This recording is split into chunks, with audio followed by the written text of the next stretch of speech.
विश्व जनजाति दिवसमा यहाँ उपस्थित हुनुभएको भर्चुअल उपस्थित हुनुभएको सबै गुरुङ मेरा सन्तानलाई छ्याजलो न्यानो अभिवादन र यसरी हामीसँग जोड्नु भएको छ अखिल भारतीय गुरुङ तमु बौद्ध सङ्घका अध्यक्ष महोदय श्रीमान आनन्द तमुज्यू। यसरी नै यसै सङ्गठन दार्जिलिङ महकुमाबाट हाम्रो अशोकज्यू अशोक ठगु उहाँ पनि जोडिसक्नु भएको छ र यसरी नै नमो गुरुङज्यू पदमज्यू र थुप्रै अन्य व्यक्तित्वहरू हामीसँग हुनुहुन्छ र यो प्रोग्रामलाई टेक्निकली सञ्चालन डाक्टर विवेक गुरुङद्वारा मार्फत चलाइरहनु भएको छ र आजकै दिनमा 9 अगस्त 1982 मा चाहिँ युनाइटेड नेसनले जेनेभामा चाहिँ आजकै दिनमा पहिलोचोटि एउटा जनजाति विषय लिएर एउटा सभा डाकिएको थियो र ती सभामा चाहिँ यही आएको थियो कि जो पनि जनजाति छ ट्राइब्सहरू छ जो पछडिएको छ उनीहरूको प्रोटेक्सनको लागि उनीहरूको सुरक्षाको लागि चाहिँ युनाइटेड नेसनले एउटा सभा आजकै दिनमा डाकिएको थियो उनीहरूको सेफगार्डको निम्ति र यसरी आएर यो 1994 मा चाहिँ फेरि यो मिटिङ राखियो ओर्यो र चाहिँ 1995 र आजकै दिनलाई जोडेर चाहिँ वर्ल्ड ट्राइबल डे मनाउन थाल्यो र यस विषय अब हाम्रा संस्था सङ्गठनका अध्यक्ष महोदय जो हुनुहुन्छ उहाँले प्रष्ट रूपमा हामी सबैलाई बुझाउनु हुने नै छ र आज हामी सबैजना एकसँग भेला भएको मुख्य कारण उद्देश्य पनि यही हो कि हामी गुरुङ जाति पनि एउटा जनजाति भित्र नै पर्छौँ। हाम्रो खानपान रीतिरिवाज हाम्रो इतिहास हाम्रो व्यवसाय धेरै कुरोले नै हामी जनजाति अन्तर्गत त हामी पर्छौँ तर दुर्भाग्यवश भारत सरकारद्वारा हामीले जनजातिमा हामीलाई गाभिएको छैन हामीले जनजाति पाएको छैनौँ र यसैले नै हाम्रो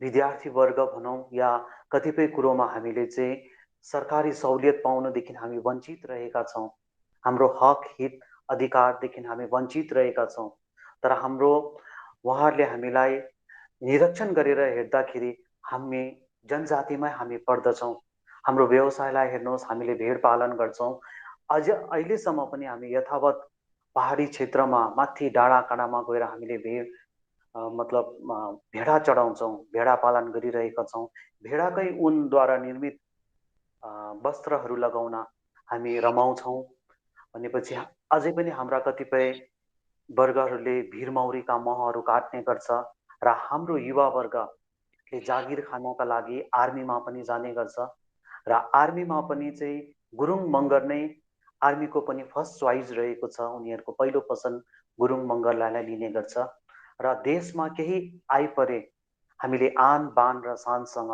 लडिआएको छौँ र आफ्नो प्राणको आहुतिसम्म दिएका छौँ तर यतिसम्म यी हिजोआज मात्र यस्तो होइन हामीले विश्वयुद्ध प्रथम र द्वितीयमा पनि हाम्रा पुर्खाहरूले लडेकै थिए देशको लागि तर हामीले अरूलाई त सुरक्षित गर्दै गयौँ तर हामीले आफूलाई सुरक्षित गर्न सकेका छैनौँ या हाम्रो भाषा भनौँ हाम्रो संस्कृति भनौँ हाम्रो संस्कार हाम्रो परम्परा कहीँ न कहीँ लोप भएर गइरहेको छ र यी सबै कुरोलाई नै हामीले जगेरा गर्नुको लागि यी सबै कुरोलाई नै हामीले आउँदो पिँढीको लागि पनि बचाइराख्नुको लागि यसरी भर्चुअल गुगल मिटद्वारा भर्चुअल प्रोग्रामहरू हामीले राखिरहेको छौँ कार्यक्रमहरू राखिरहेको छौँ ताकि आउँदो पिँढीलाई पनि हामीले जागरुक गर्न सकौँ तर दुर्भाग्यवश हामीमा थोरै मात्रै मान्छे जागरुक भएर आएको छ अहिले पनि हेर्नुहोस् कम्ती एकदमै थोरै कम्ती छ यी प्रोग्राम हाम्रो अध्यक्ष महोदयले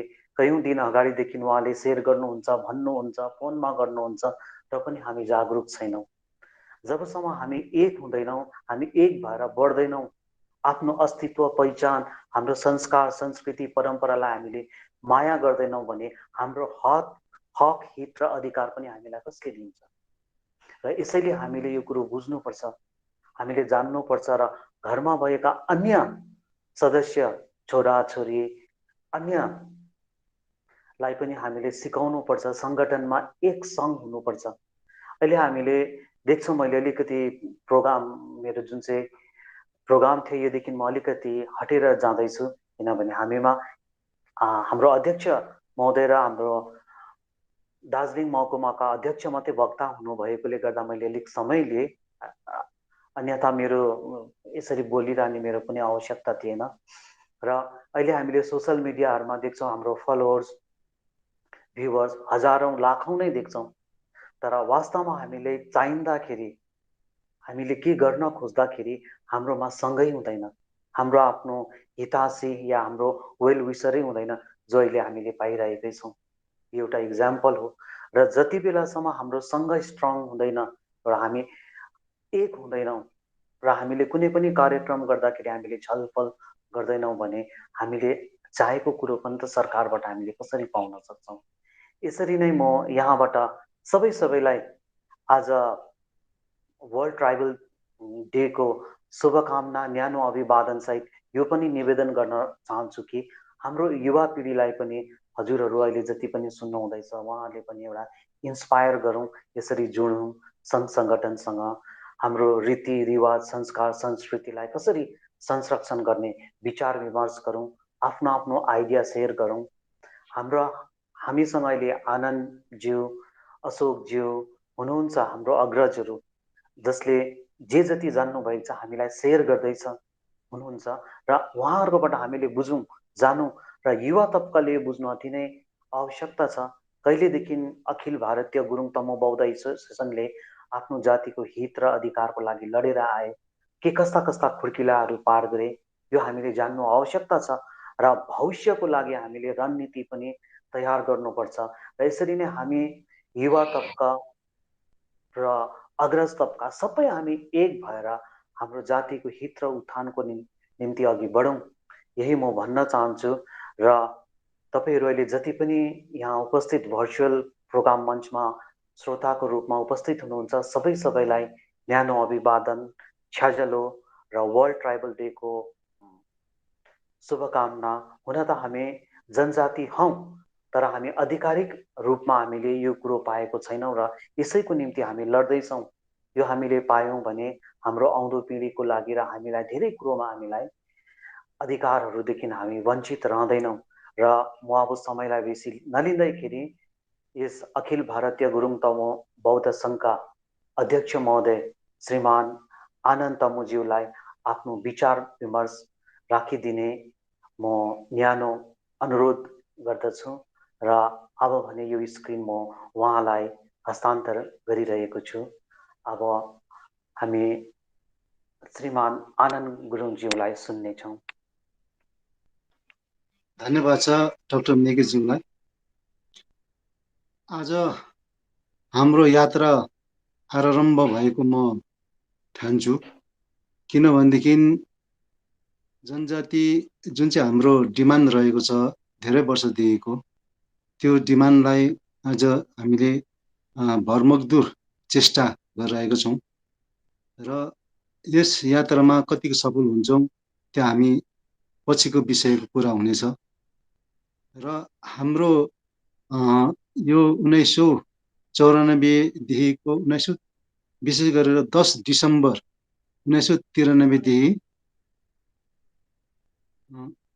10 डिसेम्बर 1993देखि 2004सम्म ट्राइबल डे भनेर युएनओको जेनरल एसेम्ब्लीले पास गरेको थियो।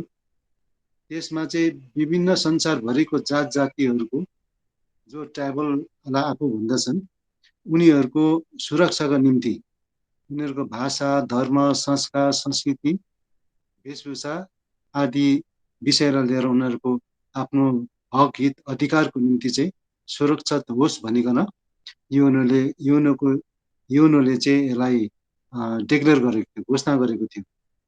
त त्यसैको सिलसिलामा प्रत्येक वर्ष 9 अगस्तको दिन यो विश्वले नै यसलाई आदिवासी जनजातिको रूपमा मनाउँदै आइरहेको छ। र हामी गुरुङ मात्र होइन, अहिले त झन् 11 जात गोष्ठी यसमा लागि परिरहेको छ। त यो जात गोष्ठी लगायत गुरुङको पनि एउटा शोभायात्रा भनौँ या त चेतनामूलक भनौँ या त के अरे यसमा सचेतनात्मक आन्दोलन हामीबाट नै सुरुवात भएको छ भन्ने हामी ठान्छौँ। किनभनेदेखि हामीले धेरै वर्षदेखिको जनजातिको माग गरेरै आएको छौँ। जनजातिभित्र कतिको हामीलाई सुविधा हुन्छ, सरकारले हामीलाई के दिन्छ भन्ने कुरोपट्टि नलागेर हामी आफ्नै धर्म, संस्कार, संस्कृति, वेशभूषाको संरक्षण गर्न सकौँ, सम्बोधन गर्न सकौँ र भनेर चाहिँ यसमा हामी लागि परिरहेको छौँ।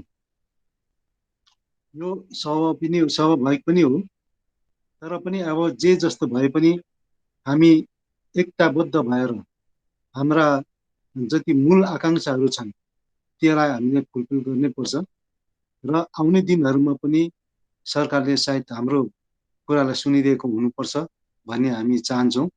र यस समाजमा अथवा यस घडीमा जुन चाहिँ हामी आफ्नो समाजको धर्म, संस्कृति भनेको चाहिँ मानव समाजको अमूल्य निधिहरू हुन्। यिनै छैन भने त्यो जाति कहलाइँदैन। र अहिले हेऱ्यो भने विश्वमा धेरैभन्दा धेरै जातिहरू छन् जसले चाहिँ आफ्नो सुरक्षाको खातिर सरकारसँग अधिकारको निम्ति माग गरिरहेका छन्। ती मध्येमा गुरुङ जाति पनि हामी पनि एउटा हौँ। र जनजाति भन्नाले चाहिँ हामी आफ्नै स्वाभाविक रूपमा हाम्रो आफ्नो पहिचान, हाम्रो आफ्नो हक अधिकारको निम्ति चाहिँ हामीले लडिरहेको छौँ। तर जसरी पनि अब सरकारको नजरमा दिने त सरकारै हो, सरकारले नै दिन्छ भन्ने कुरो हामीलाई लागिरहेको छ। केन्द्र सरकारमाथि हाम्रो जनजातिको मुद्दा लड्केर बसिरहेको छ।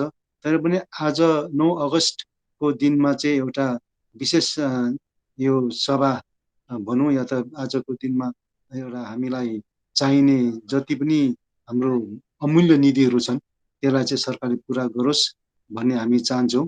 र यो अब हेऱ्यो भने संसारमा हेऱ्यो भनेदेखि विश्वमा हेऱ्यो भने जति पनि ट्राइबलहरू छन्, जति पनि ट्राइबलमा हुनुपर्ने गुणहरू छन्, ट्राइबलको त्यही गुणहरू नभएको गर्दाखेरि सुरक्षित नहुँदा चाहिँ लोप भएर गएको हामी पाउँछौँ। जस्तै कि अमेरिकाको रेड इन्डियनहरू भयो।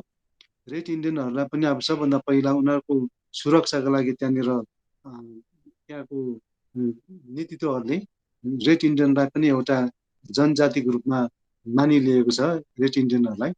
त्यस्तै प्रकारले नै अब त्यहाँ पनि अब त्यो जति जति देशमा उन्नति हुँदै जान्छ, विकास हुँदै जान्छ, त्यो जातिहरू पनि त्यसरी नै उन्नति भएर जान्छ। तर त्यसो हुँदा चाहिँ सबभन्दा पहिला रेड इन्डियनहरूलाई चाहिँ त्यहाँको जातहरूलाई चाहिँ यो के अरे जनजातिको रूपमा चाहिँ अहिलेसम्म नि त्यही प्रकार मानिलिएको हामी पाउँछौँ। त्यस्तै प्रकारले हामीले हेऱ्यौँ भनेदेखि यहाँ भारतमा पनि धेरै जातिहरू छ, धेरै जनजातिहरू छन्। त्यो जनजातिहरू पनि बिस्तारै बिस्तारिकन उत्थान हुँदै गइरहेको छ। उनीहरू पनि हामीभन्दा धेरै अगाडि बढ्दै गइरहेको छ। यो चाहिँ केले गर्दाखेरि सरकारको हिसाबमा, सरकारको एक नजरमा उनीहरूलाई राख्दाखेरि उनीहरूको उन्नति भएर गएको छ। र यसरी नै हामी पनि छौँ। अब हामी पनि गुरुङहरू पनि आफ्नै वेशभूषा भएको जाति हौँ, आफ्नै धर्म छ, आफ्नै संस्कार संस्कृति छ, आफ्नै वेशभूषा छ। तर पनि हामीले जनजातिको मान्यता पाउन सक्ने अवस्थामा अहिले हामी छैनौँ। किन छैनौँ भनेर भन्दाखेरि हामीमा आफै भित्रमा हामी छौँ। जति पनि हाम्रो संस्कार संस्कृतिहरू वेशभूषाहरू छन् त्यसलाई जोगाड गरेर सरकार समक्ष देखाएर कसरी हुन्छ हामीले अगाडि लानुपर्ने स्थिति हाम्रो भएको छ। त्यसरी नै जति पनि हाम्रो के अरे आउने पिँढीहरू छन् उनीहरूले पनि हामी गुरुङ जाति एउटा जनजाति भएको नाताले साथसाथै अब सरकारको पोलिटिकल पार्टीको नजरले 11 जात गोष्ठीलाई पनि मानिरहेको छ। जे जति होस् हाम्रो आफ्नो संस्कार छ, वेशभूषा छ, यसलाई नै हामीले अगाडि संरक्षण गरेर लानुपर्ने हुन्छ। यो ट्राइबल डेको हिसाबमा, जनजातिको हैसियतमा के अरे यो जनजाति 9 तारिक अगस्तलाई जनजाति दिवस पालन गर्दै हामी यो कामहरू अगाडि बढाउन हामी सक्छौँ। अन्त हामीले भन्दै थियौँ हाम्रो हक हित अधिकार हुनुपर्छ। भारतमा हामी सीमित सङ्ख्यामा बसेको छौँ, तर पनि हाम्रो अधिकार हामीदेखि वञ्चित छौँ। हाम्रो हक हित अधिकारदेखि हामी एकदमै वञ्चित भएर बसेको छौँ। हामी गुरुङहरूमा विशेष गरेर कुनै पनि एउटा के अरे आफ्नो जनजातीयतापन भए तापनि यसलाई सरकारले सरकारको नजर हामीभित्र पर्नु सकेको छैन। र त्यसो हुन कारण चाहिँ के छ भने अझै हामी पिछडेर जाँदैछौँ, अझै पछाडि पर्नु जाँदैछौँ। पछाडि पर्नुको मूल कारण चाहिँ के हो भनेदेखि हामी आफै पनि सचेत सचेत छैनौँ। तर यो सचेत नभएको कारणले गर्दा पनि हामीमा यसको पछाडि भएर जाँदैछौँ। तर पनि सरकारले चाहिँ एउटा यस आजको दिनलाई एउटा महत्त्वपूर्ण दिन हो आज हाम्रो लागि। 9 तारिक अगस्त यो महत्त्वपूर्ण दिनलाई चाहिँ सरकारले चाहिँ राम्रोसँगले बुझिलियो भनेदेखि चाहिँ अगाडि बढ्न सक्छौँ भन्ने कुरो हामी के अरे ठानेको छौँ। इतिहासको अग्रजहरूलाई पल्टाएर हेर्ने हो भनेदेखि पनि हामी के अरे जति पनि छ इतिहासमा जति जस्तो गुरुङहरूको भयो, गुरुङहरूको इतिहासलाई हेऱ्यो भने पनि हामी जनजाति नै भित्र पर्दछौँ, जनजातिमै आएको हामी ठान्छौँ।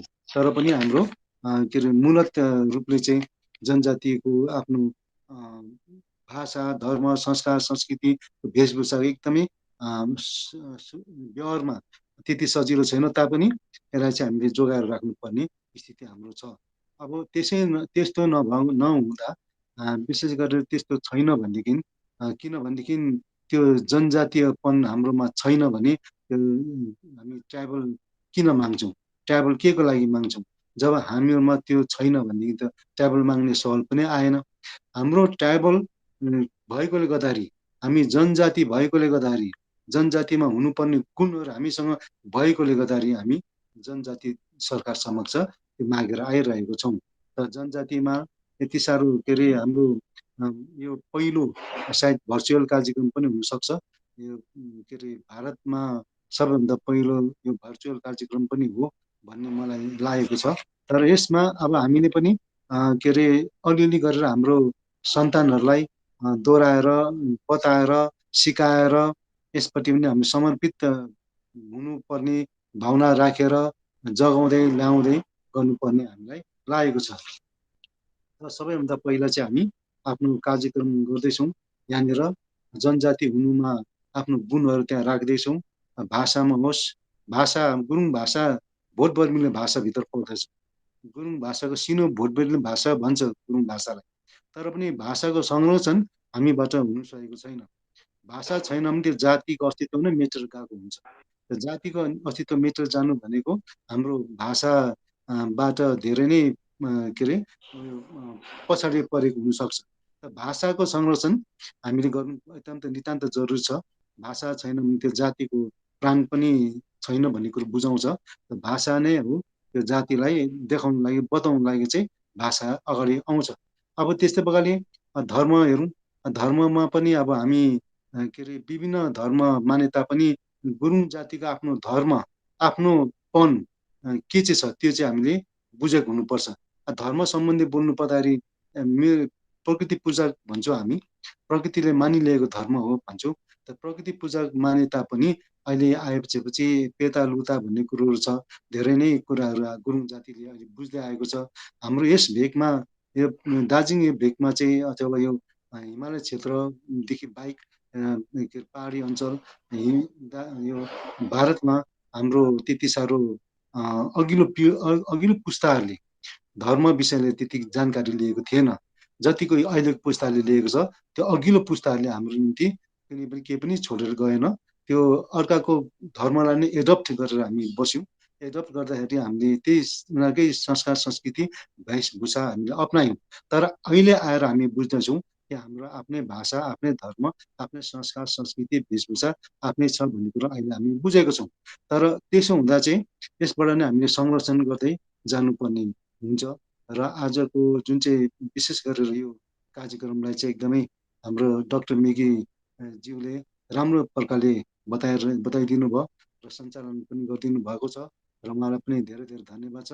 र विशेष गरेर आज हामी आफ्नो धर्म विषय लिएर, आफ्नो संस्कार, संस्कृति विषय लिएर के हो भन्ने कुरोमा चाहिँ हाम्रो आउने पिँढीहरूलाई जागरुक गराउनु छ, बताउनु छ, सिकाउनु छ र उनीहरूको लागि चेतनामूलक कार्यक्रम हामीले गर्दै लानु छ। यसो गरेको खण्डमा चाहिँ हामी धेरै धेरै नै अगाडि बढ्नेछौँ भन्ने कुरो हामीलाई लाग्छ।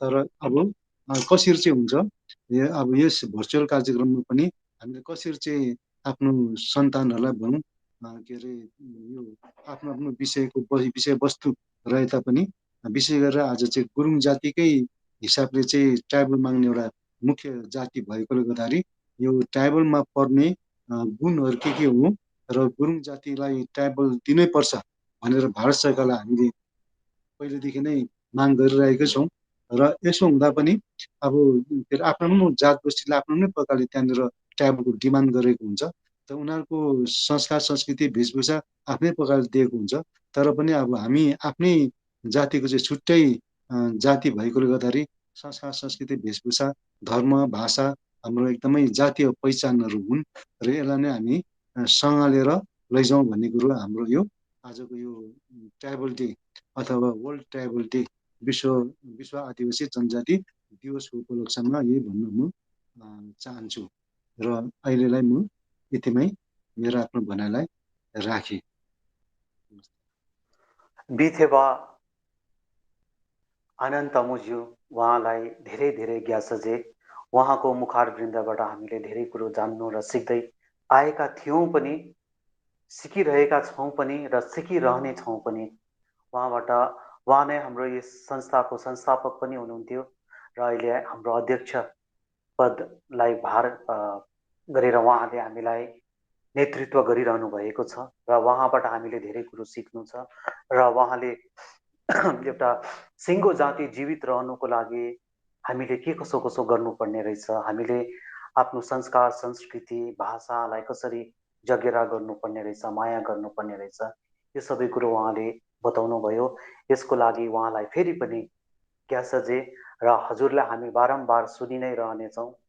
हजुर हुनुहुन्छ र नै हामी पनि छौँ र अब हामी अशोकज्यूलाई पनि सुन्नेछौँ र अशोकज्यूको पनि हामीले आज यो विश्व जनजाति दिवसमा उहाँको विचार उहाँको सुझाव यो हामी उहाँबाट सुन्नेछौँ र त्यसपश्चात फेरि हामीले देखिरहेको छौँ नमो गुरुङज्यू पदम ज्यू उहाँहरूलाई पनि हामी अवश्य सुन्नेछौँ र हजुरहरूले पनि केही न केही आफ्नो जातिको विषयमा आफूले जानेको बुझेको यो एउटा ठुलो सभा नभएर एउटा मञ्च हो जसले हामीले आफ्नो एकअर्काको विचार आदान प्रदान गर्न सकौँ र उहाँहरूलाई पनि अवश्य हामी सुन्नेछौँ र उहाँहरूले पनि प्रतीक्षा गर्नुहोस्, उहाँहरूको पनि समय आउनेछ र अहिले भने हामी समय हाम्रो दार्जिलिङ महकुमाका अध्यक्ष मिथेवा अशोक गुरुङज्यूलाई यो स्क्रिन हस्तान्तर गरिरहेको छु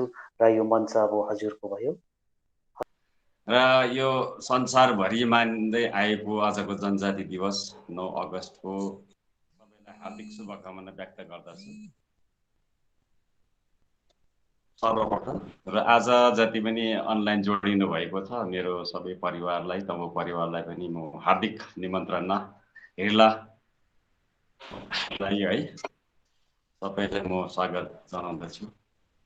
र यस विषयमा अब मेरोमा त त्यस्तो ठुलो ज्ञान त छैन अब जनजाति हुनुपर्ने र अहिलेसम्मको यही सङ्गठनमा हाम्रो अध्यक्षज्यू अनन्तमु दाईको पछि पछि हिँड्दाखेरि धेरैवटा कुरो सिकियो र जानियो र बुझ्यो पनि र हामीले अब कहीँवटा स्टडी पनि गर्ने मौका पायो। हाम्रो छाम्पला पनि साथमा हुनुहुन्छ र यसरी कम्ती भए पनि इन्ट्रेस्टेड दिलचस्प राख्ने एकदम इच्छुक व्यक्तित्वहरू छ। हाम्रो चाँडै निमन्त्रण चाहिँ छैन हाम्रो गुरुङ जातिमा। यो नै सबैभन्दा ठुलो बिरुवा चाहिँ हुनुपर्छ र बोट आफै हुन्छ तर समय चाहिँ लाग्छ। अब समय कति लाग्ने भन्ने कुरोमा यो भविष्यको गर्भभित्रको कुरो हो र सायद मलजल पाए चाँडै नै यो बिरुवा रूप हुन सक्ने सम्भावना म देख्छु है।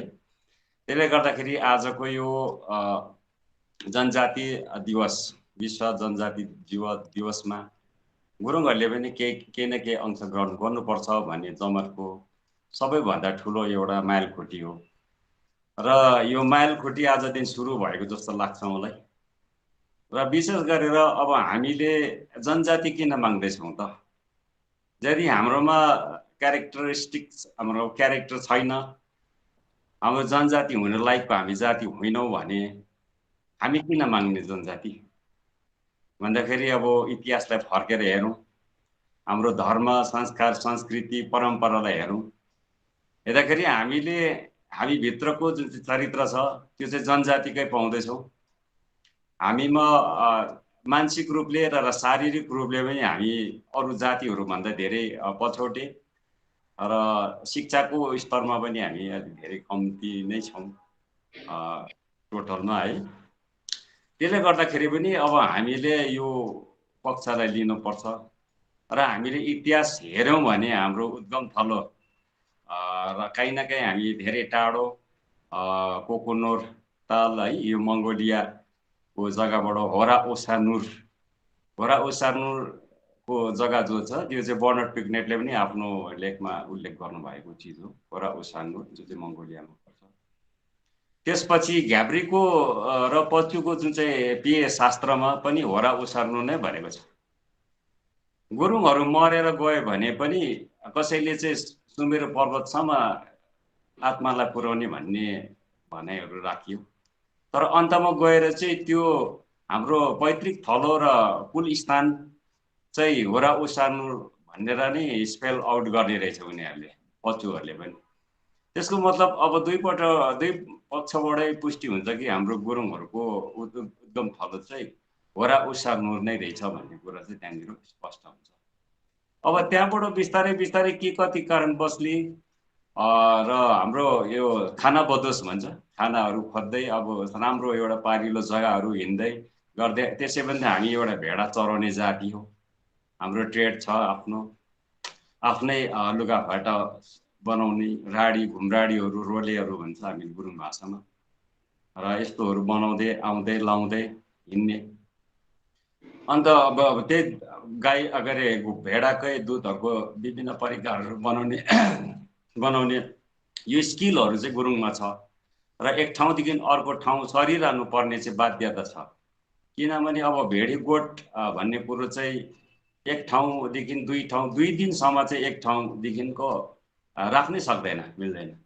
किनभने त्यो किसिमको त्यो बिमारीहरू लाग्छ, खुरे लाग्छ, तर धेरै दिन 3 दिन 4 दिनसम्म पनि राख्नु सक्दैन एउटा जग्गामा। त्यसले गर्दाखेरि अब एक ठाउँदेखि अर्को ठाउँ सर्नुपर्ने, त्यहाँनिर अब जति भेडाहरू चढ्यो त्यो घाँसहरू खाइदिइहाल्छ बिरुवाहरू, र त्यहाँ अब निमटन्न भएपछि अब अर्को जग्गामा सर्नुपर्ने। यो दुईवटा कारणले चाहिँ हामी सरुवा हुँदै हुँदै अन्तमा आएर टिबेटको सेन्ट्रल टिबेटमा पनि हामी आएर धेरै युगसम्म बसेको हाम्रो इतिहासहरू रहेछ।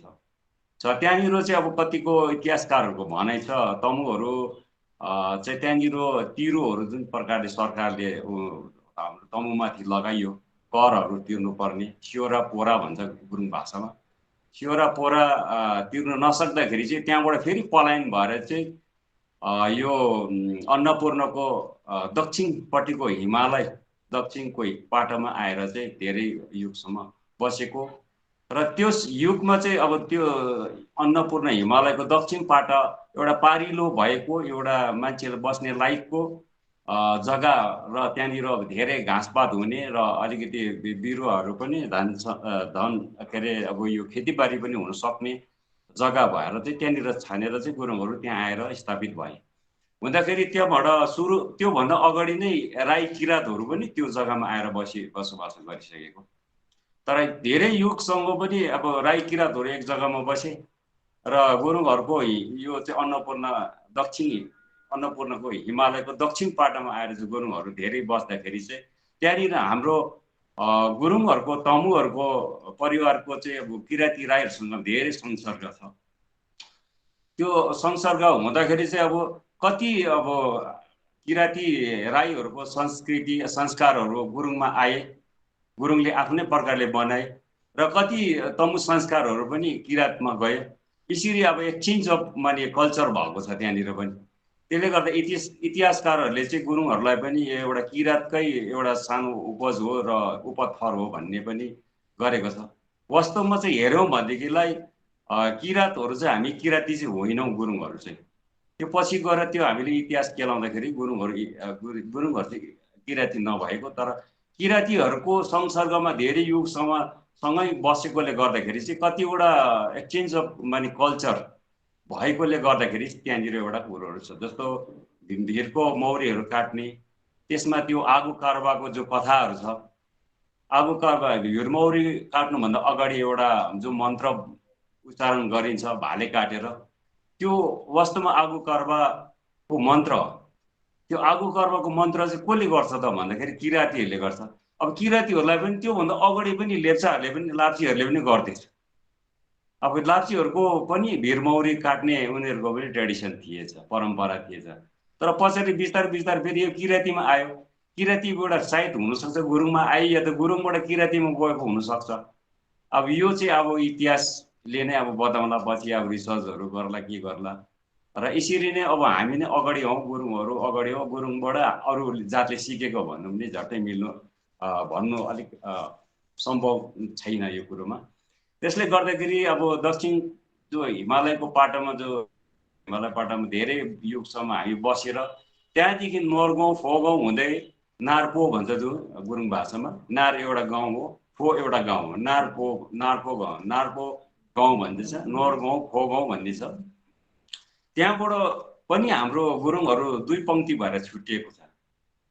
यसमा चाहिँ कस्तो छ भने अब त्यहाँनिर बसिरहने थिएन, धेरै जाडो, सधैँभरि एकै जग्गामा बस्न नसक्ने अवस्थाले चाहिँ अब हामी अझै अगाडि बढ्नुपर्छ भन्ने एउटा उक्ति छ गुरुङमा, कि अब हिँड्यो भने छेउ लागिन्छ, बसी लेउ लागिन्छ भन्ने। त्यो गुरुङ भाषामा आफ्नै छ, यो मैले भन्नु सकिनँ, त्यो मैले याद भएन, त्यो किताबमा छ है। त्यसले गर्दाखेरि चाहिँ अब आपसमा सरसल्लाह महत्त्व गर्ने भयो र ओह्रालोको बाटो लाग्दाखेरि कुन बाटो जाने त? बाटो त दुई तिनवटा छ। एक पङ्क्ति गुरुङहरूले भन्यो हामी यो साइडबाट दाहिनेपट्टिबाट जानुपर्छ भने, अर्को पङ्क्तिको गुरुङहरूले देब्रेपट्टिबाट जानुपर्छ भन्ने हो। र दुईजनामा अब मलम्बित गर्दाखेरि चाहिँ त्यो गुरुङहरूले के गर्यो भन्दाखेरि, एकजनाले चाहिँ घोडाको टाउको उडायो भन्ने छ कथा, एउटाले चाहिँ गाईको टाउको उडाएर अगाडि बढ्ने भन्ने कथा छ। त्यहाँ दुईजनामा के अरे त्यो डिस्कसन भयो। अन्त एउटा पक्ष जुन चाहिँ गुरुङ थियो त्यसले चाहिँ गाईको टाउको भन्दा चाहिँ मेरो हिसाबले चाहिँ गाईको टाउको काटेर उडाउने भन्ने होइन, तर गाईको टाउकोमा जुन चाहिँ रौँ हुन्छ त्यो चाहिँ हावामा सजिलोसँगले उड्नु सक्ने, र घोडाको टाउकोमा जुन चाहिँ रौँ हुन्छ त्यो चाहिँ अब उखालेर चाहिँ हावामा सजिलोसँगले उड्नु सक्ने त्यो रौँ भएकोले गर्दा, भुत्ला भएकोले गर्दाखेरि चाहिँ उनीहरूले त्यो एउटा उक्ति अपनाएको रहेछ। कुन चाहिँ बाटो जाने हुन्छ, यो छेपारे जोखाना जस्तो नि।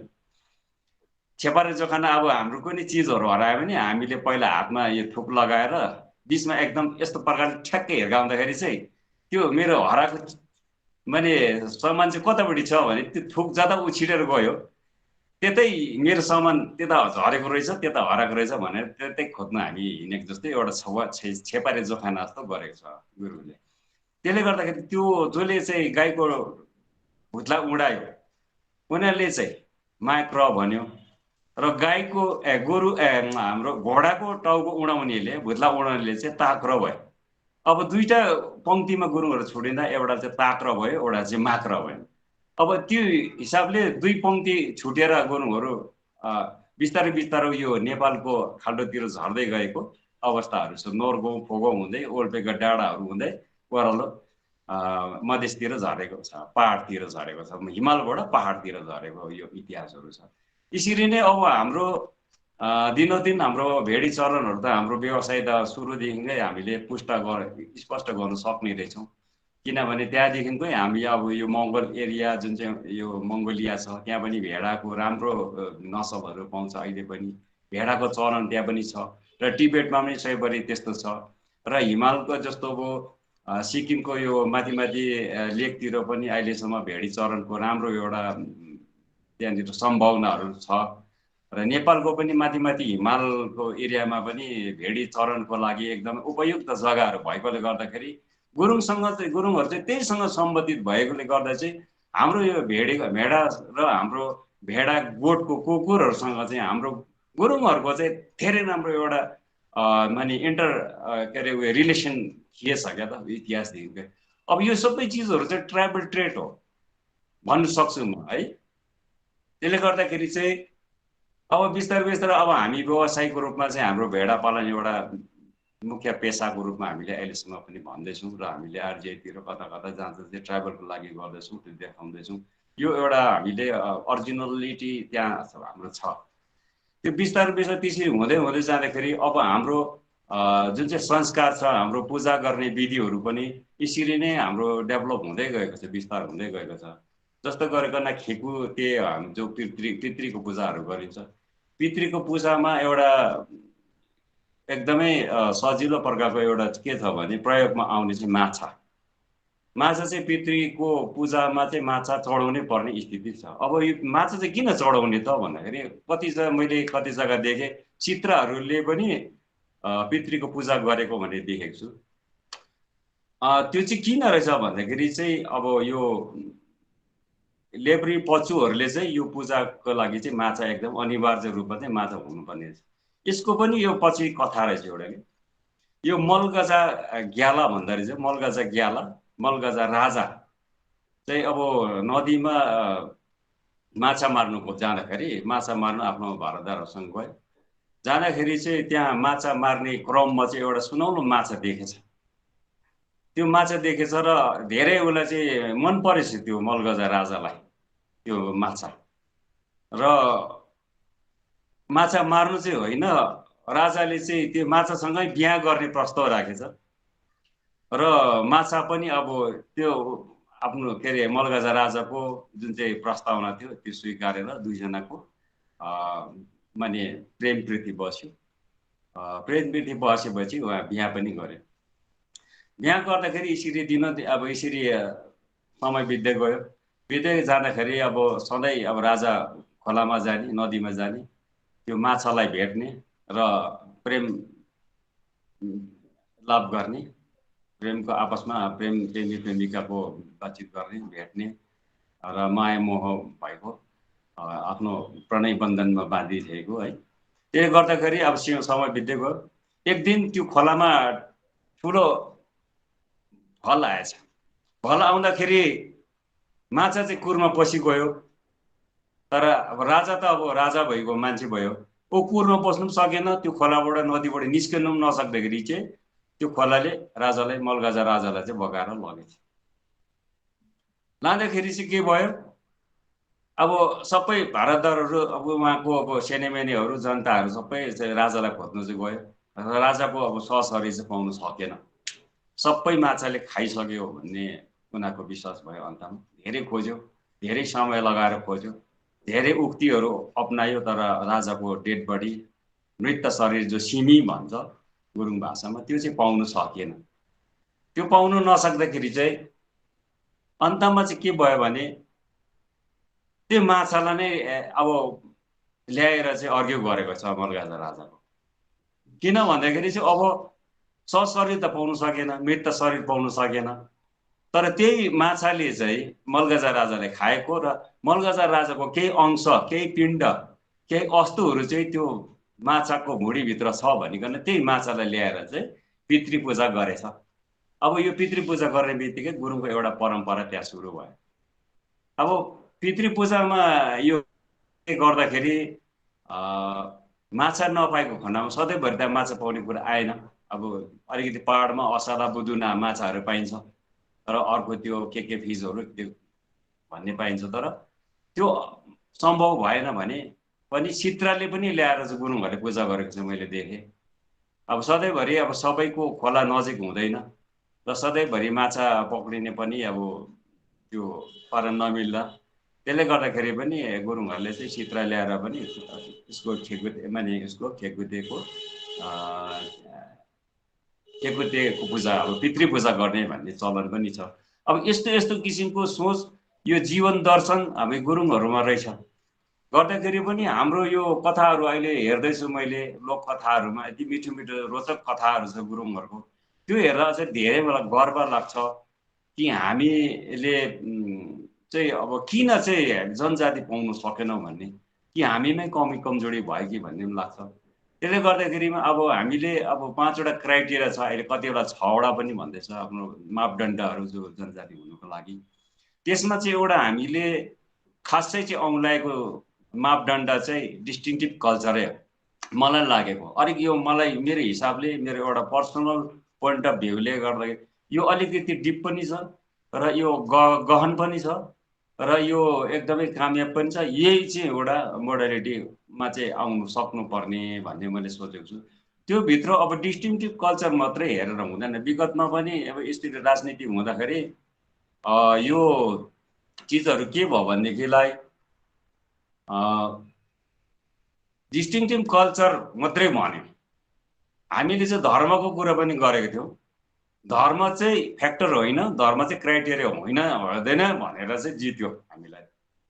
तर अब यसमा हामीले बहसै गर्ने, उनीहरूले सुन्ने नमान्ने स्थितिले गर्दाखेरि यहाँनिर पनि कुरा बिग्रेको छ।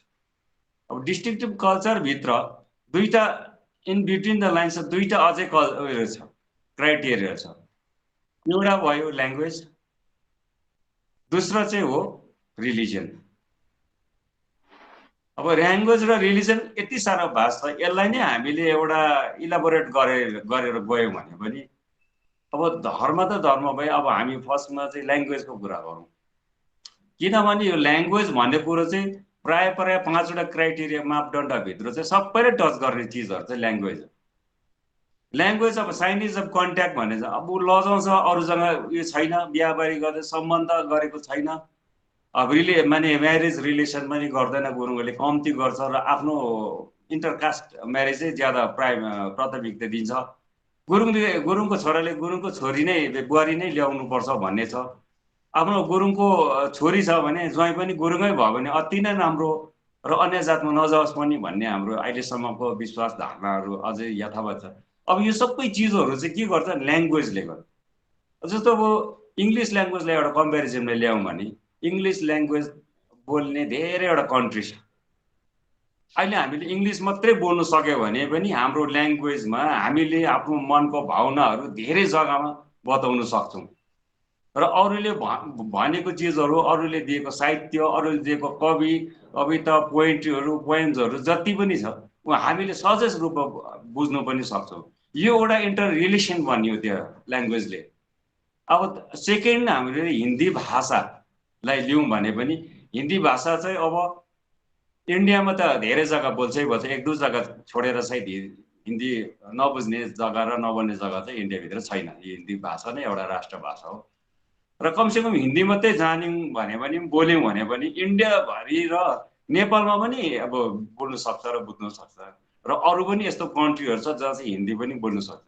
अब हिन्दी मात्रै बोल्यौँ भने पनि धेरै जग्गा हामीले एउटा कन्ट्याक्टमा आउनु सक्ने रहेछौँ। हामीले यो भाषा मात्रै बोल्नु सक्यो अरे। अब यो एउटा परिधि पनि यहाँ तय गर्दछ ल्याङ्ग्वेजले, भाषाले। जति जति परिधि ल्याङ्ग्वेजहरू जानेको ल्याङ्ग्वेजहरू गऱ्यो त्यति एउटा रिलेसन, एउटा सम्बन्ध पनि बिल्ड गर्दै जाँदैछ। वेयरएज अब हामीले गुरुङ भाषा मात्रै बोल्यौँ भने पनि अहिले गुरुङले जसले गुरुङ भाषा जान्दछ गुरुङ भाषा मात्रै बोल्ने हो नि त। अब हामीलाई अहिले मदर टङ के हो भन्यो भने हामी अहिले कन्फ्युज छौँ। हामीले आफूलाई बोल्दैछौँ, हामीले नेपाली बोल्दैछौँ, हामीले यो त नेपाली भाषा त हाम्रो मातृभाषा त होइन, यो त लिङ्गा फर्का मात्रै हो। हामीले यो भाषा जो बोल्दैछौँ यो त अर्काको भाषा हो। र हामीले चाहिँ अब सौदा गर्नु जाँदा कसैसँग लभ गर्दाखेरि, लभ लेटर लेख्दाखेरि सबै चाहिँ नेपालीमै गऱ्यौँ। अब मातृभाषा चाहिँ कसलाई भन्छ भन्दाखेरि चाहिँ जति बेला चाहिँ आमा जन्मिन्छ, आमाले जुन भाषा चाहिँ नानीलाई सिकाउँछ त्यही भाषा चाहिँ अब मदर टङको हिसाबले मातृभाषा पनि। र हामीले अब आफ्नो आमाले पनि यदि गुरुङ भाषा जानेको भएदेखिलाई आज हामीले गुरुङ भाषा नै हाम्रो मातृभाषा भन्नु चाहिँ हामीले निर्धक्क छाती पिटेर सक्ने स्थिति थियो। त्यसले गर्दाखेरि भाषा चाहिँ मर्यो। अब हाम्रो स्थितिमा यो भाषालाई चाहिँ अहिले रिभाइभ गर्नु लागि चाहिँ धेरैवटा अब कोसिसहरू चाहिँ गरेको छ एउटा पर्सनल लेभलमा। हामीले दार्जिलिङ महकुमा समितिमा पनि 2 चोटि मैले एकदमै मेरै प्रयासमा सुरु गरेको हो भाषा सिकाउनु लागि। भाषा सिकाउने मान्छे पनि छ, तर पहिलाको चाहिँ अब हामीमा पनि एउटा जागरुकता आउनुपर्छ। गुरुङ जातिमा पनि जागरुकताको कमी छ र हामीले आफूले चाहिँ सिक्ने होइन र नानीहरूले चाहिँ सिक्छ भनेर चाहिँ छोड्नु हुँदैन। यसको लागि समय सीमा र उमेरले कहिले पनि खासमा बार लाग्दैन। अहिले पनि सिक्ने हाम्रो कोसिस हो, सिक्ने कुरा चाहिँ सिक्नै पर्ने हो खासमा। तर फर्स्टको त्यसरी हामीले गर्न सकेनौँ। त्यो भाषालाई त्यसै धेरै माने यो भाषाको क्लास गर्दा गर्दै कमसेकम 2-3 महिनामै यो फेरि ड्रप भएर गयो। भाषा सिकाउनेको मान्छेको अल्छीपनाले भाषा सिकाउने मान्छेको कमीले चाहिँ हुँदै होइन, तर भाषा सिक्ने मान्छे र हाम्रो जागरुकताको कमी र हाम्रोमा इच्छा शक्ति, मैले पनि यो आफ्नो गुरुङको भाषा हो, मैले एउटा आत्मीयता गाँसेर मैले सिक्नुपर्छ, मैले घरमा मात्रै बोल्यो भने पनि राम्रो हुन्छ भन्ने हिसाबको कमी हो। यो पनि मलाई दुःख लाग्ने कुरो चाहिँ, हामीले दुःख लाग्ने कुरो चाहिँ। र सेकेन्डमा पनि मैले अर्कै माने तरकिब अप्नाएर फेरि पनि भाषा सिक्नुपर्छ भनेर एउटा ठुलो मिटिङमै माने प्रस्तावहरू लिए र पहिलाको जुन जुन गल्तीहरू थियो त्यो गल्तीलाई सुधारेर फेरि दोबारा पनि सबैलाई पैसा सजा उठाएर सबै एकदम इन्ट्रेस्टेड भयो। मैले चाहिँ पैसा चाहिँ उठाएको चाहिँ किन भन्दाखेरि चाहिँ कति चाहिँ इन्ट्रेस्टेड रहेछ मान्छेहरू, त्यो पैसा थुपारेर सङ्गठनको फन्ड बढाउनु होइन, तर त्यो पैसा दिएपछि हाम्रो मान्छेमा कतिको जागरुकता रहेछ, कतिको इन्ट्रेस्टेड रहेछ, इच्छुक रहेछ आफ्नो भाषा सिक्नुको लागि भन्ने हिसाबले सोचले चाहिँ गरेको। धेरै पैसा उठेको थियो, झन्डै झन्डै त्यति सानो मिटिङमा 2700-2800 रुपियाँ पैसा उठेको। अब यो हेर्दाखेरि चाहिँ यो भाषा चाहिँ क्लास चाहिँ मजाले इजिली रन गर्न सक्ने रहेछ भने हामीले अलग्गै एउटा कोठा पनि लिएको थियौँ। लिएर गर्दा गर्दै 3 हप्तादेखिको एकदमै निमटन्नै नै भएर गयो। अब त्यसमा पनि जो जो आउँछ त्यसलाई चाहिँ 10-10 रुपियाँ एउटा बट्टामा नि हाल्ने। त्यसको मतलब चाहिँ अब चिया बिस्कुटहरू खाने र अब भाषा सिकाउनु आउने जाने मान्छेलाई चाहिँ एउटा गाडी भाडाहरू पनि प्रोभाइड गर्ने, यदि राम्रो भयो भने पछि उसलाई एउटा माने पारिश्रमिक पनि दिने भनेर त्यो सोचमा हामीले सुरु गरेको थियौँ। र बाँकी रहेको रकमहरू चाहिँ सङ्गठनबाट बियर गर्ने भनेर त्यो गर्यो। त्यो पनि हाम्रो सक्सेस भएन, 2 पल्ट गऱ्यो, सक्सेसै भएन। अब हामी तेस्रो पल्ट पनि गर्ने वालामा छौँ र यसको लागि अब जागरुकता चाहियो। अहिले नै अब हाम्रोमा एउटा निरुत्साह छ हाम्रो मान्छेमा, जस्तो अब हाम्रो डाक्टर बिबी गुरुङ, हाम्रो डाक्टर छाम्पो मेङ्गे लामाको एउटा माने नेतृत्वमा यो प्रकारको जुन चाहिँ यो हाम्रो यो अनलाइन जस्तो भर्चुअल यो मिटहरू हुँदैछ, गुगल मिटहरू, जुम मिटहरू, अब यसमा जोडिनुको लागि पनि हामीले प्रत्येकलाई व्हाट्सएप गरेकै छौँ, व्हाट्सएप फेसबुकमा पनि हामीले सेयर गरेकै छौँ र पनि हाम्रो मान्छेहरू जोडिन नसकेको। अब यस्तो प्रविधि छ, त्यो प्रविधिलाई हामीले प्रयोग गर्दा गर्दै पनि हाम्रो मान्छेमा अब कतिमा अब हुन्छ अहिले पनि अब टेकटेके फोनहरू राखेर बस्नेहरू पनि छ हाम्रो गुरुङहरूमा, र कसैले अब राम्रै एन्ड्रोइड फोनहरू पनि छ भने उनीहरूले चलाउन नसकेको अवस्था पनि छ। कोही सबै कुरो भएर पनि इन्ट्रेस्ट नभएको पनि छ। अब यसरी नाना थरीको हाम्रो गुरुङहरू भएकोले गर्दाखेरि चाहिँ यो निष्कर्षमा हामी पुग्न सकेकै छैन र हाम्रो पनि अब यो प्रयास चाहिँ के अरे लगातार निरन्तर रूपमा अगाडि बढ्नुपर्छ। र त्यसले गर्दाखेरि अब हाम्रो जुन चाहिँ क्यारेक्टर छ त्यो क्यारेक्टर त अब भनेर भनि नसक्नै छ हाम्रो जनजाति हुनुको लागि त। जस्तो अब अरू कुनै पनि यस्तो गोर्खा जातमा यस्तो छैन कि अब 11 जात भन्नुहोस्, 12 जात भन्नुहोस्, 13 जात, जतिसुकै जात भन्नुहोस्, तर यो अनौठो किसिमको परम्परा चाहिँ गुरुङमै छ। जस्तो अब अर्घ्यौँ गर्दाखेरि नाच्ने गाउनेहरू, अचम्मको अनौठो यो चिजहरू यहाँ हाम्रो भित्रै छ। अर्को कुरा धर्म पनि एउटा चिजहरू छ त्यहाँ डिस्ट्रिक्ट कल्चरभित्र।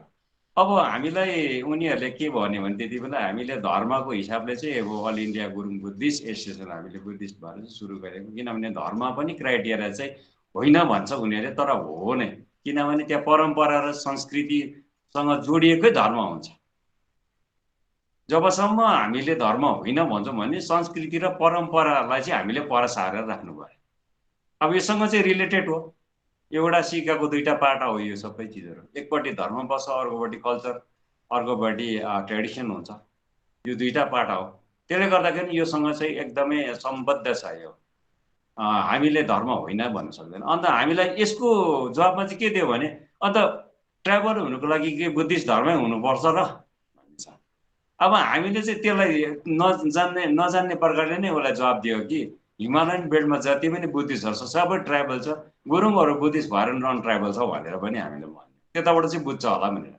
अब उसले नालीबेली खोदालेर गयो भने उसले बुझ्दैन, उसले उल्टै खेद्ने हो, किनभने ऊ माइन्डसेट भएको मान्छे हो, यो बुद्धिस्ट हुनै हुँदैन भन्ने माइन्डसेटको मान्छेहरू हो उनीहरू, र यो सङ्गठन पनि हुनु हुँदैन भन्ने पनि उनीहरूको माइन्डसेट हो। अब यसरी नै सङ्गठन मास्ने पनि कामहरू चाहिँ विगतमा भएको पनि हो। र हामीले अब धर्मको हिसाबले अब कतिवटा अब चिजहरू छ हाम्रो, त्यो सँगसँगै हाम्रो बाध्यता पनि छ, हामी किन चाहिँ धर्ममा जोड्यौँ।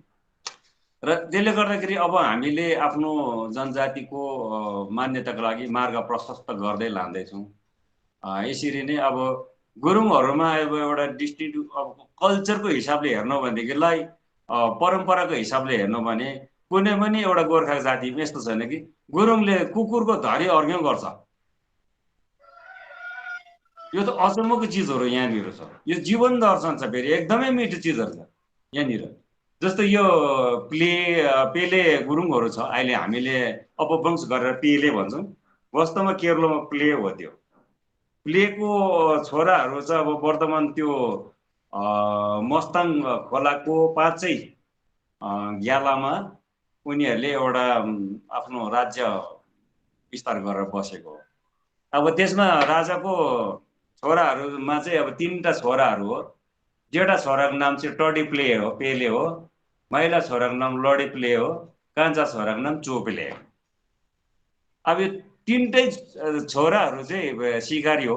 सिकार खेल्दाखेरि चाहिँ अब तिनीहरूले चाहिँ यो कुकुरहरूको प्रयोग गर्थ्यो र धेरै अब मृगहरू थारहरू मार्ने ल्याउने, अब जङ्गलबाट यसरी मार्ने व्यवसाय गर्ने, त्यही मासु मांसहरू बेच्ने, अब त्यही छालाहरूको व्यापारहरू गर्ने भन्ने यो सिकारी कुकुरहरू नकी भन्छ त्यो कुकुरहरू। त्यो के अरे कुकुरहरूलाई अब तपाईँको के भन्छ भने औरे नक्की भन्छ त्यो सिकारी कुकुरहरू। त्यो औरे नक्की एक दिन यसरी नै अब भिरबाट शिकार खेद्दै खेद्दै जाँदाखेरि मृग त अब लडेर भिरबाट झर्यो, सँगसँगै कुकुर पनि झरेको अवस्था छ। अब धेरैवटा भिर धेरै ठुलो भएकोले गर्दाखेरि त्यो मृग पनि त्यहाँ तल गएर मर्यो, साथसाथै कुकुर पनि मर्यो। मर्दाखेरि त्यो 3जना दाजुभाइहरू टडी प्ले, लडी प्ले र चोडे प्लेले चाहिँ के गर्यो भनेर त्यहाँनिर आएर विलाप गर्न थाल्यो। किन अब उपरान्त हामीले शिकार गर्ने हाम्रोमा साधनै छैन, किनभने जो सिकारी औरे नक्की थियो त्यो चाहिँ मर्यो। मर्दाखेरि अब यसलाई चाहिँ हामीले के गर्नुपर्छ भन्दाखेरि अहिलेसम्म अब यसको कमाइ हामीले खाँदै थियो, त्यो शिकार गरेर हाम्रो जुन चाहिँ व्यवसाय चल्दै थियो, यो चाहिँ अब हामीले आफ्नो आमा बाउले गर्ने नै काम यसले गरिँदैन। अब उपरान्त हामीमा यो हाम्रो हातमा छैन भनिकन त्यसलाई पनि हामीले केही न केही गर्नुपर्छ यसलाई भनेर चाहिँ कुकुरको पनि अर्घ्य गर्न थाल्यो। कुकुरको अर्घ्य गरेपछि उनीहरूले राम्रो एउटा निष्ठापूर्वक प्रिसाइजली उनीहरूले कुकुरको पनि पूजा गरे। त्यसमा चाहिँ अब गुरुङहरूको अर्घ्य गर्दाखेरि चाहिँ 2 किसिमको अर्घ्य हुन्छ। एउटा के अरे खैपै भन्ने, एउटा रोपै। अब रोपै चाहिँ 3 दिनको हिसाबले गर्छ गुरुङले, खैपै चाहिँ एकै दिन गर्छ। किन गर्छ भन्दाखेरि चाहिँ खैपै चाहिँ अगति भएको हाड र मांस के अरे हाड त्यो के अरे दुधमा मिचेको, जस्तो अब आफ्नो चेलीहरूलाई बिहा गरेको, आफ्नो हाडभित्रै अब काका छोरीहरू यताउता बिगारेको र अगति भएर त्यो काल बेकालमै मरेकोहरूलाई चाहिँ खासमा गुरुङमा संस्कारै थिएन कि अर्घ्य गर्नुपर्छ भने। अन्त पछि गएर यो पेले वंशकोहरूले कुकुरको पनि पूजाहरू गर्न थाल्दाखेरि, अर्घ्य गर्न थाल्दाखेरि चाहिँ होइन, कुकुरको त अर्घ्य गर्न सकिन्छ भने त्यो शास्त्र चाहिँ हाम्रो घाब्री पछुकोमा रहेछ। अब उहाँलाई चाहिँ गर्नुपर्छ भन्दाखेरि चाहिँ मान्छेको पनि गरौँ न त। आखिर मान्छे अब उयो दुध मिच्यो, हाड मिच्यो र यसले अब भयो। र अगति त अब उसले जानेर अगति भएको होइन, कोही अब सुसाइड गर्यो या त भिरबाट लडेर मऱ्यो भने यसको लागि चाहिँ 1 दिन भए पनि अर्घ्य गरौँ, तर घरभित्र होइन, घर बाहिर। र रोपैमा चाहिँ फैसो पाउँछ गुरुङ मृत भएपछि। खैपैमा चाहिँ फैसो पाउँदैन। फैसो भन्नाले पितृ संस्कार चाहिँ खालि रोपैमा मात्रै पाउने भयो, 3 दिने संस्कारमा मात्रै त्यो भित्री हुने हो अर्घ्य। र खैपै चाहिँ बाहिर भएकोले गर्दाखेरि चाहिँ उसले चाहिँ के अरे पितृ संस्कार खैपैमा चाहिँ पितृ संस्कार फैसो चाहिँ पाउँदैन। त्यसले गर्दाखेरि चाहिँ अब यो अगति भएको र हाड दुधमा मिचेकोहरूको पनि यसरी कुकुरको अर्घ्य गरेपछि चाहिँ यहाँ सुरु भयो। अब कुकुरको अर्घ्य त्यहाँ सुरु गरेपछि पहिला अब यो त्योभन्दा अलिकति अगाडिको पनि एउटा इतिहास के छ भनेदेखिलाई 5वटा जुन चाहिँ पौन्छ बौद्धहरू जन्मिया। जस्तो अब गुरु, जैन गुरु, केताम गुरु, चेताम गुरु, उर्गेन गुरु, उहाँहरू सृष्टि हुँदाखेरि पनि उहाँको ढ्याङ्ग्रो त कुकुरको छालाकै बनाएको हो नि त। कुकुरको छालाको न भनेको हो, न कि न कुकुरको छालाको ढ्याङ्ग्रो बनाएर चाहिँ सुरु गरेको 5 वटा गुरुले। अन्त अब कुकुरको छाला त कुकुर काट्यो, मार्यो, हत्या गर्यो नि, त्यो त पाप भयो। अब ऊ त स्वर्गमा नपुग्ने भयो कुकुरहरू त, बाटोमा अलन्तर भएर दुःख पाउने भयो, उसको पनि आत्मा छ भन्दाखेरि त्यति बेला एउटा त्यो उहाँको यो जुन चाहिँ अर्घ्यको पै जुन चाहिँ आद्य छ त्यहाँनिर चाहिँ विस्तार भएको छ। यो 5 वटा गुरु सँगसँगै त्यति बेला कुकुरहरूको अर्घ्य गर्ने पै जुन चाहिँ संस्कार छ त्यहीँबाट नै अभिवृद्धि भएको छ। त्यसले गर्दाखेरि पछि गएर पनि यो प्लेहरूलाई चाहिँ कुकुरको अर्घ्य गर्न सजिलो भएको इतिहास हामीले यसरी जोडेका छौँ। इतिहास यस्तो प्रकारले आएको छ। त्यसले गर्दाखेरि यो ढ्याङ्ग्रो बनाउँदाखेरि अब कुकुरको छालाको ढ्याङ्ग्रो त बनाए, अब कुकुरको आत्मा त पार हुनुपर्छ भन्दाखेरि त्यहाँबाट सबै 5 वटा गुरु मिलेर अब यसको पार लाउनुपर्छ। हामीले उसकोबाट छाला त ल्याउँ, अब यसको ऋण पनि छ हामीमाथि। अब उहाँको आत्मा पनि कता लाने हो, त्यो आत्मालाई पनि टुङ्गो लाउनुपर्छ भने अर्घ्य गरेको त्यहाँनिर सुरु भएकोले गर्दाखेरि पेले वंशकोहरूलाई पनि त्यो अर्घ्य गर्नु सजिलो भयो। तर अन्तमा के भयो, पेलेहरूलाई फेरि एउटा आमा बाउ धेरै रिसाएर शराब पनि दिएको कथाहरू यहाँनिर छ। अब शराब चाहिँ कस्तो दिएको छ भनेदेखिलाई अब छोरा छोरी सन्तान भयो भने धन नहुने, धन भयो भने जग्गा जमिन नहुने, जग्गा जमिन नभयो भने उयो नहुने भनेर, जमिन नहुने भने चाहिँ गुरुङ भाषामा चाहिँ त्यो केप्ला भन्दो रहेछ शराबलाई। म तपाईँ यहाँबाट भनिदिन्छु। अब बे कस्तो छ गुरुङ भाषामा भने बे फैलाएर पो क्वार अछेतो, बे फैलाएर ज्या च्यु तपस्या तु अछेतो, बे फैलाएर वो छोसा न्यौरा आद्यतो, बे फैलाएर नौरा छेउसे वो अछेतो, छैसी था आ थातु नाना आ धुधु भनेको छ। अन्त यो चाहिँ अब ब्लेको कुलमा सन्तान भयो भने सम्पत्ति नहुने, कुलको ब्लेको कुलमा पशु पक्षी भयो भने अन्न नहुने, कुलमा सम्पत्ति नरहे सन्तानै नहुने, प्लेको कुलमा सम्पत्ति रह्यो भने जग्गा जमिनै नहुने, केही न केही चाहिँ अपुग हुने भन्ने चाहिँ यहाँनिर शराब चाहिँ केप्ला चाहिँ राजा रानीले त्यो केप्ला हालेको छ तिनजना दाजुभाइलाई। यो किसिमको एउटा हाम्रो इतिहास छ। त्यसले गर्दाखेरि पनि अब यो इतिहास अब लिखित नभए नि मौखिकको रूपमा धेरै अगाडि सायद लिखितमा पनि थियो होला, तर अहिले मौखिक रूपले यस्तो प्रकारले छ हाम्रो। र अब अर्को कुरोमा लास्ट यति भन्छु, र अब समय पनि सायद पछि अरू पनि मेरो पछि बन्ने होला, भन्यो भने त थुप्रै छ मेरोमा कन्टेन्टहरू है। अब अर्को चाहिँ के छ भने हाम्रो गुरुङ जातिमा एउटा जस्तो बिहा सम्बन्धहरू जस्तो रोपाईमा चाहिँ अब इन्गेजमेन्ट बिहा गर्दाखेरि अब सानैमै एउटा कुनै स्त्री बिहा गर्छु भनेपछि अब मामा फुपूको चोला चेलीतिर चल्थ्यो। अन्त त्यो हरियोको धागो दाहिने खुट्टामा बाँधेपछि त्यो इन्गेजमेन्ट, त्यो एउटा अनौठो किसिमको यो कल्चर छ हामीमा।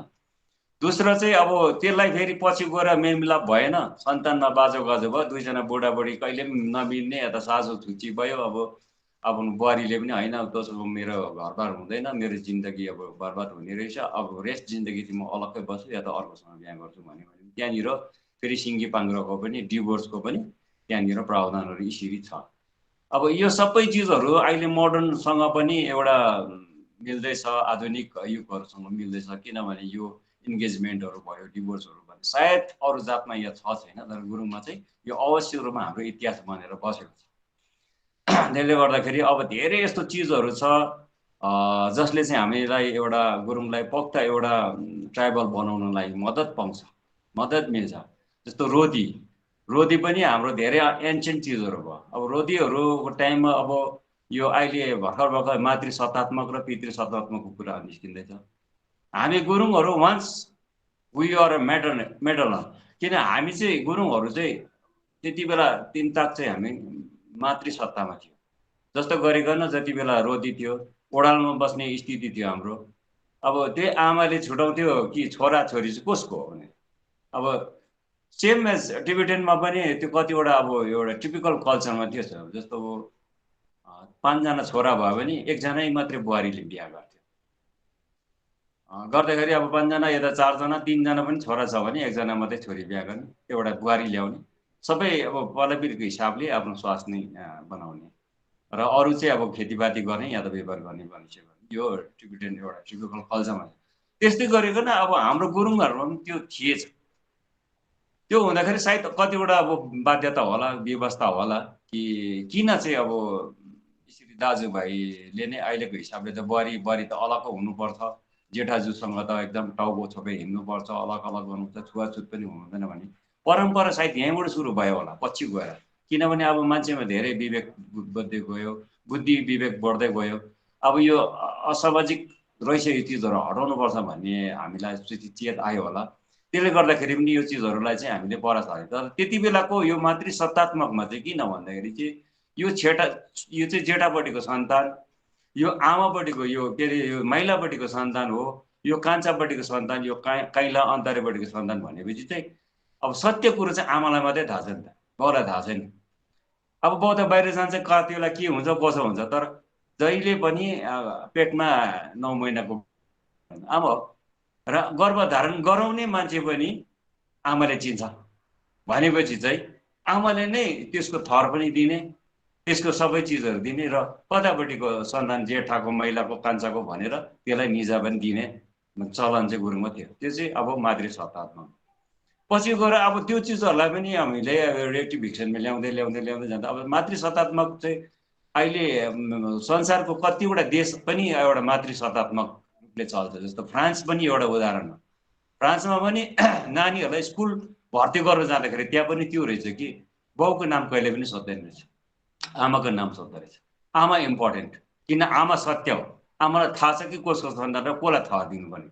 र अर्को जस्तो अब जेलमेल भयो, अब यहाँ त अब पुलिसले तेरो बाउको नाम के हो भन्ने छ, तर उहाँ चाहिँ जेल गयो भने पनि या त पुलिसमा भयो या कानुनी रूपमा केही काम पर्यो, एफिडेभिट गर्नु पर्यो भने पनि, र स्कुलमा भर्ती गर्नु पर्यो भने पनि, या हस्पिटलमा भर्ती गर्नु पर्यो भने पनि आफ्नो नाम त भयो, तर बाउको नामको बदली चाहिँ आमाको नाम सोध्ने अहिले पनि फ्रान्स कतिवटा देशको यसरी विभिन्न कन्ट्रीमा छ, ताकि गुरुङमा पनि यो मातृसत्तात्मक थियो। र अब कुन सालदेखिको कति हजार वर्ष अगाडिदेखिको यो मातृसत्तात्मकदेखिको चाहिँ अचानक फेरि गुरुङहरू पितृसत्तात्मक आयो। आउँदाखेरि चाहिँ अब त्यहाँ थरहरू किस हिसाबले साइनोको हिसाबले चाहिँ कसरी बदली भयो भने एउटा यो पनि काँचो इतिहास छ, यो काँचै छ, रिभिलै भएको छैन कि गुरुङमा खोज्नुपर्ने चिजहरू यो छ। अब पछिको हाम्रो स्कलरहरूले या त पिएचडी गर्दाखेरि यो चिजहरूलाई पनि अगाडि बढाएर लानु सक्ने स्थिति यहाँ थुप्रो छ, यहाँनिर स्कोपहरू छ, यहाँ सम्भावनाहरू छ। हाम्रो गुरुङहरूमा पिएचडी गर्ने रिसर्च गर्ने नानीहरूले पनि यो कतिवटा कुरो चाहिँ यो चिजहरू ल्याउन सक्छ। त्यसले गर्दा अहिले हाम्रो स्थिति चाहिँ पितृसत्तात्मक भएको छ। अब बाउको थर मेरोमा आयो, मेरो थर मेरो छोरामा यता छोरीमा जान्छ, र बाजेको थर मेरो बाउकोमा आएको छ, यो पितृसत्तात्मक भयो। तर वेयरएज त्यति बेला एन्सियन्ट टाइममा के थियो भने बोजूको बोजूको थर बाउमा आउने, अब बाउबाट फेरि आमाको थर फेरि बाउमा आउने, फेरि मेरोबाट अब बाउको थरमा चाहिँ आमाको नाम मेरोमा आउने भन्ने हिसाबले चाहिँ काम चल्थ्यो मातृसत्तात्मक। यस्तो चिजहरू छ हाम्रोमा, एउटा कल्चरहरू यति साह्रो माने डिप कल्चरहरू छ हाम्रोमा, र अहिले पनि अब खोजी तलासमा छौँ, जारी छौँ। र अहिले यो सानोतिनो चिजहरू मात्रै भनेको, ताकि अब अनौठो चिजहरू छ अब यो माने संसारमा अहिले भन्यो भने पनि, तर त्यसमा चाहिँ तर प्रत्येक गुरुङको यो सबै कल्चरहरू चाहिँ जीवन दर्शन छ, जीवन्त छ यो चिजहरू। किनभने यो प्राकृतिकसँग सम्बन्धित छ र अहिलेको वैज्ञानिकसँग पनि सम्बन्धित भएको चिजहरू छ। हामीले यो चिजहरूलाई चाहिँ हामीले सोझै रूपमा चाहिँ बत्ती गयो है, एकछिन डिस्टर्ब, म बोल्दैछु।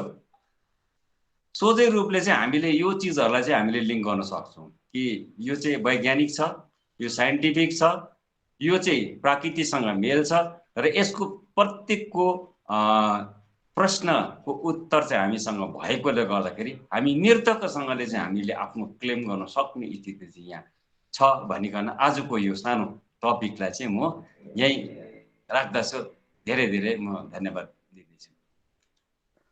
हाम्रो अशोक ठगु, म उहाँलाई जहिले पनि ठगु भन्ने गर्छु। ठगु भन्नाले गुरुङ भाषामा दाजुलाई भनिन्छ। तर म उहाँलाई कहिलेकाहीँ चोगी पनि भन्ने गर्दछु। चोगी भन्नाले जसले हाम्रो रीतिरिवाज गुरुङमा यस्तो खेगी चोगी लम यसरी हुन्छ। लम मान्ने गुरुङ लम मान्ने गुरुहरू, खेगी मान्ने जसले जो खानाहरू हेर्छ र चोगी मान्ने जसले आफ्नो परम्परा रीतिरिवाजलाई गर्नुहुन्छ। र हाम्रो चोगी अशोकज्यूलाई धेरै धेरै ग्यासजे उहाँले गुरुङको उत्पत्ति कोकोनोरदेखि लिएर आजसम्मको है धेरै कुरोहरू उहाँले छेपारा जोखानेदेखिको लिएर लोककथा गुरुङको धेरै धेरै कुरोमा हामीलाई अवगत गराउनु भयो, जनाउनु भयो। यसको लागि हजुरलाई आशीमाला साथसाथै ग्यासजी धेरै धेरै धन्यवाद। र आउने दिनहरूमा पनि हजुरलाई हामी सुनि नै रहनेछौँ। हजुरकोबाट हामीले धेरै गुरुङको विषय, संस्कार, संस्कृति, रीतिरिवाज विषय हामीले र लोककथाहरू विषय हामीले सुन्नेछौँ।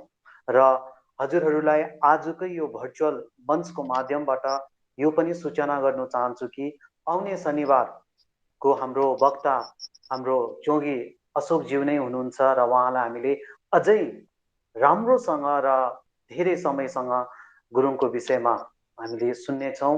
र अहिले पनि उहाँलाई ग्यासेचे दिन चाहन्छु। र हामीसँग नमो गुरुङज्यू पनि हुनुहुन्छ, हाम्रो गुरुङ सन्तानै। र उहाँले पनि आफ्नो केही मन्तव्य राखिदिनु हुने म निवेदन गर्न चाहन्छु। र हजुरले आफ्नो माइकलाई अनम्युट गरेर हजुरले केही कुरो राख्न सक्नुहुन्छ 5-10 मिनटसम्म। अहिले हामीले धेरै समय पनि लिएर गयौँ। केही पनि आफ्नो सुझाव सल्लाह केही पनि हजुरले आजको विश्व जनजाति दिवस उपलक्ष्यमा राख्न सक्नुहुनेछ। नमो ज्यू, नमो गुरुङज्यू, हजुरलाई स्वागत छ। ए हजुर, छ्याजल हो हजुर? हजुर छ्याजल हो, भन्नुहोस्। ए मेरो त खास घर त मङ्पू हो हजुर। भिडियो अन गरिदिनुहोस् न तपाईँको नम्बरज्यू। ल म घरभित्र, हजुर घरभित्र पस्दैछु हजुर कि एकैछिन। ए हस् हजुर, ड्युटीबाट भर्खर आएको त। हुन्छ, साउन्डले गर्दै बोल्नुहोस्। ल हजुर, हुन्छ। हजुर तपाईँहरू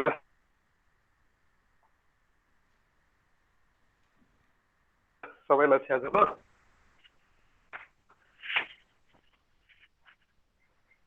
हेलो, सुन्नु हुँदैछ हजुरहरू? हजुरलाई एकदम राम्रोसँग हामीले सुनिरहेका छौँ। हजुरले आफ्नो कार्यक्रम सुन्नु हुँदैछ? हजुर एकदम सुनिरहेको छौँ। हजुर बढिरहनुहोस्। ए हजुर, मेरो त खास गरेर मङ्पू हो त। नोकरी चाहिँ सिलगढीमा गर्छु म, डिपार्टमेन्टमा। अन्त तपाईँहरूको अस्ति गत सप्ताहदेखि म यो कार्यक्रममा जोड्दै हो, अल इन्डिया गुरुङ तमु बुद्धिस्ट एसोसिएसनको कार्यक्रमहरूमा। अन्त अब एकजना गुरुङ छोरो भएको नाताले अब सङ्गठन जोड्नु मेरो इच्छा नि। अन्त तपाईँहरूको जुन सबै सुन्दैछु मैले, हामीलाई थाहै थिएन यति कुरा क्या त। तपाईँहरू अग्रजहरूले जुन कुरो बताउनु हुँदैछ, अब त्यो कुराहरू यसरी जान्न पाउँदा चाहिँ अब एकदमै खुसी लाग्यो। जस्तै अब अशोकजीले जुन भन्नुभयो त्यसमा एकदम मलाई खुसी लाग्यो। आनन्दजी, अब उनी त बाउसमान मान्छेहरू हुनुहुन्छ तपाईँ सबैजना नि। कुरा सुन्दैछु, राम्रो लाग्दैछ।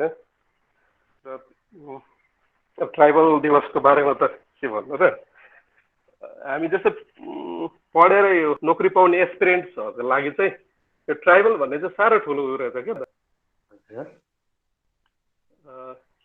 हजुर, किन भन्दाखेरि चाहिँ कतिवटा परीक्षाहरू बसियो, त्यसमा त्यही हो योभन्दा अगाडि मेगीजीले भनेको चाहिँ सम पर्सेन्टेजले गर्दाखेरि ब्याक भइन्छ क्या त। अब अहिले त यही हो, मेडिकल फिल्डहरूमा पनि त्यही हो, कोटा पाउनु साह्रो परेछ। सबै अन्य जति बङ्गालीहरू मात्रै आउँदैछन्, हाम्रोहरूको त नर्सिङमा पनि नेपाली हेर्नुहोस् कति 10-12 जनाले मात्रै पायो होला लास्ट इयर पनि एडमिसन।